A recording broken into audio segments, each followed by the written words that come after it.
मैं हूं श्वेता गुप्ता। स्वागत है आपका मेरे YouTube channel study box with Shweta में। आज हम बच्चों को ज्यामितीय आकृति पढ़ाएंगे, त्रिविमीय ज्यामितीय आकृति, जिसमें हमारा आज का टॉपिक है घन। तो चलिए चलते हैं बोर्ड की तरफ। देखिए घन, जिसको अंग्रेजी में कहते हैं क्यूब। क्या कहते हैं? क्यूब। क्यूब। घन का चित्र कुछ इस तरीके से होता है। मैं आपको चित्र बना के भी बताऊंगी, फिर से इसकी एक एक चीज समझाऊंगी और ये चित्र किस प्रकार बना है, इसका आधार क्या है, ये भी बताऊंगी। ठीक है, तो देखिए हम आते हैं। सबसे पहले ये है हमारी एक जो आकृति है, वो है 3D आकृति। 3D आकृति मतलब 3 डायमेंशनल, त्रिविमीय आकृति। ये जो त्रिविमीय आकृति होती है, ये त्रिविमीय आकृति ये घन क्यों कहलाती है, आज हम इसको जानते हैं। ये 3D या त्रिविमीय, त्रिविमीय इसलिए होती है क्योंकि इसमें होती है 3 विमाएं। 3 विमान।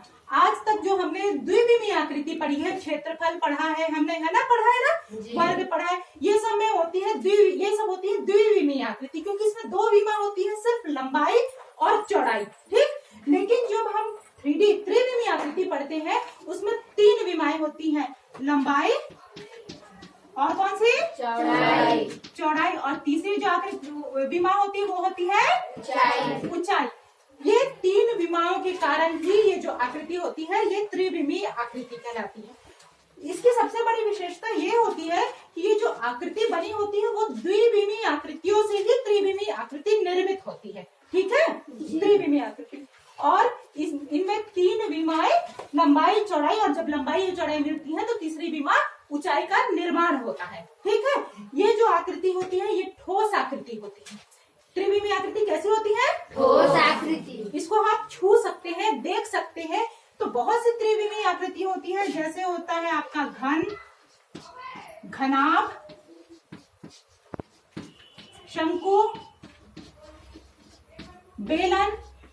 ये सब कौन सी आकृति है? त्रिविमीय आकृति। कौन सी है? त्रिविमीय। और आज हम पढ़ेंगे घन। त्रिविमीय आकृति में आज हम पढ़ेंगे घन।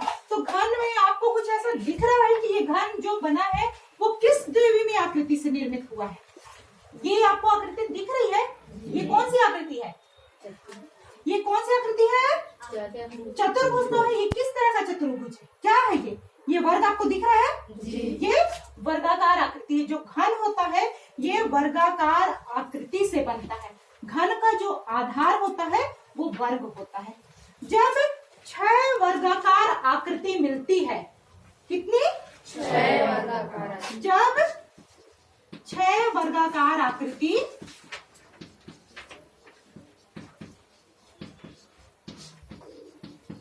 मिलती हैं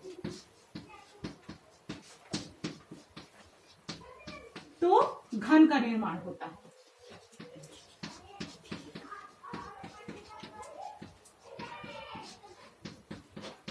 ठीक है, मतलब 6 वर्ग जब मिलेंगे, हम 6 वर्ग को जब आपस में जोड़ देंगे तो हमारा एक क्या बनेगा?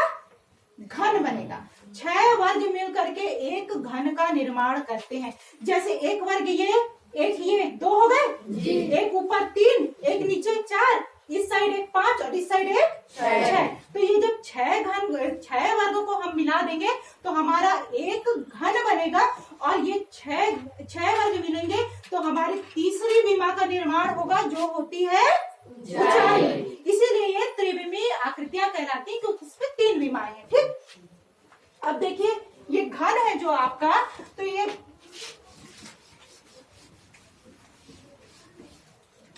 घन में क्या क्या होता है? तो ये देखिए सतह होती है घन में। सतह को ही हम कहते हैं फलक। क्या कहते हैं? फलक।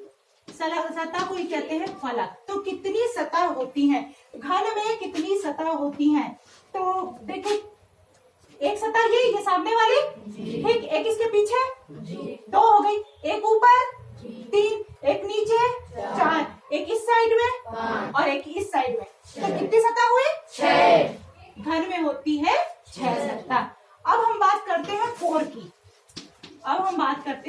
तो कितने कोर होते हैं घन में? देखिए टोटल कोर होते हैं घन में 12। कितने होते हैं? 12। मैं आपको गिन के बताती हूँ।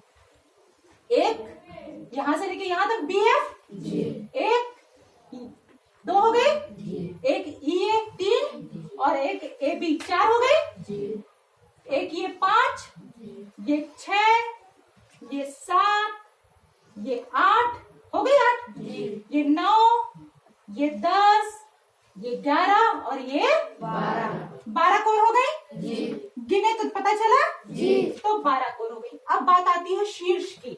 घन में शीर्ष भी होता है, ये देखिए शीर्ष, तो इसमें 8 शीर्ष होते हैं। घन में कितने शीर्ष होते हैं? 8 शीर्ष होते हैं। जहाँ पे 2 कोरें आपस में मिलती हैं तो एक शीर्ष का निर्माण होता है। देखो एक कोर ये मिली और एक कोर ये मिली तो एक शीर्ष यहाँ बन गया, ठीक।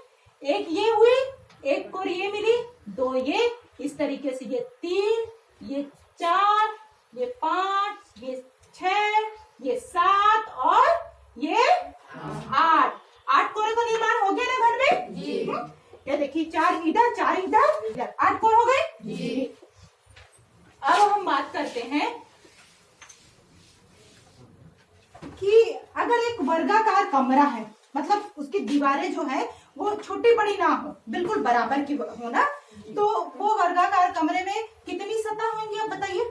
कितने फलक? 6। जैसे एक इधर की दीवार, एक दीवार ये 2, एक मेरे सामने की, एक मेरे पीछे की, एक आपकी फर्श हो गई और एक आपका छत हो गया, ठीक। 6 होती है। अब मैं आपको समझाती हूँ। देखिए मान लीजिए एक ये वर्गाकार कमरा है, ठीक। अब मैंने आपको बताया कि जो घन होता है ये कितने वर्गों से मिलकर के बना होता है? 6। मान लीजिए 1 2 3 4 5 और 6, ये एक एक जो आकृति है ये वर्ग की आकृति है कि नहीं है?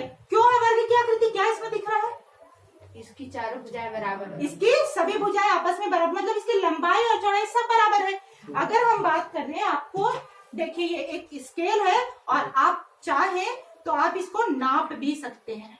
ये यहाँ से यहाँ तक 6 सेंटीमीटर, तो ये भी 6 सेंटीमीटर, ये भी 6 सेंटीमीटर और ये भी 6 सेंटीमीटर, तो ये एक वर्ग हो गया। इसी प्रकार बाकी सब भी 6-6 सेंटीमीटर है। तो आपको मैं बताई कि वर्ग जो घन होता है वो 6 वर्गों से मिलकर के बनता है, ठीक है। तो ये आपके 6 वर्ग हो गए। अब चलिए हम इसको मिला देते हैं।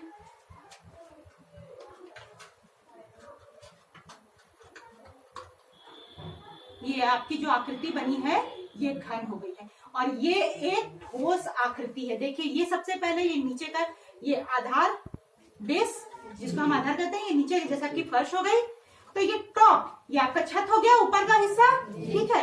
ये लेफ्ट साइड हो गया, ये राइट साइड हो गया, ये फ्रंट हो गया और ये आपका बैक, पीछे का भाग हो गया। सामने का भाग, पीछे का भाग, ऊपर का भाग, नीचे का भाग, दायां भाग, बायां भाग, 6 हो गए। 6 वर्ग को जो हम मिला दिए तो ये जो हमारी तीसरी विमा का निर्माण हुआ ये ऊंचाई का निर्माण हुआ। तीसरी विमा का जो निर्माण हुआ ऊंचाई का निर्माण हुआ। इस प्रकार से ये 6 वर्ग मिलके आपको दिखाई दे रहा है ना। सिर्फ बोर्ड की बात नहीं, आपको ऐसे भी दिखाई दे रहा है ना कि 6 वर्ग मिलके घन बने, ठीक है। अब इसकी सतह भी देखो, कितनी सतह होती है इसकी?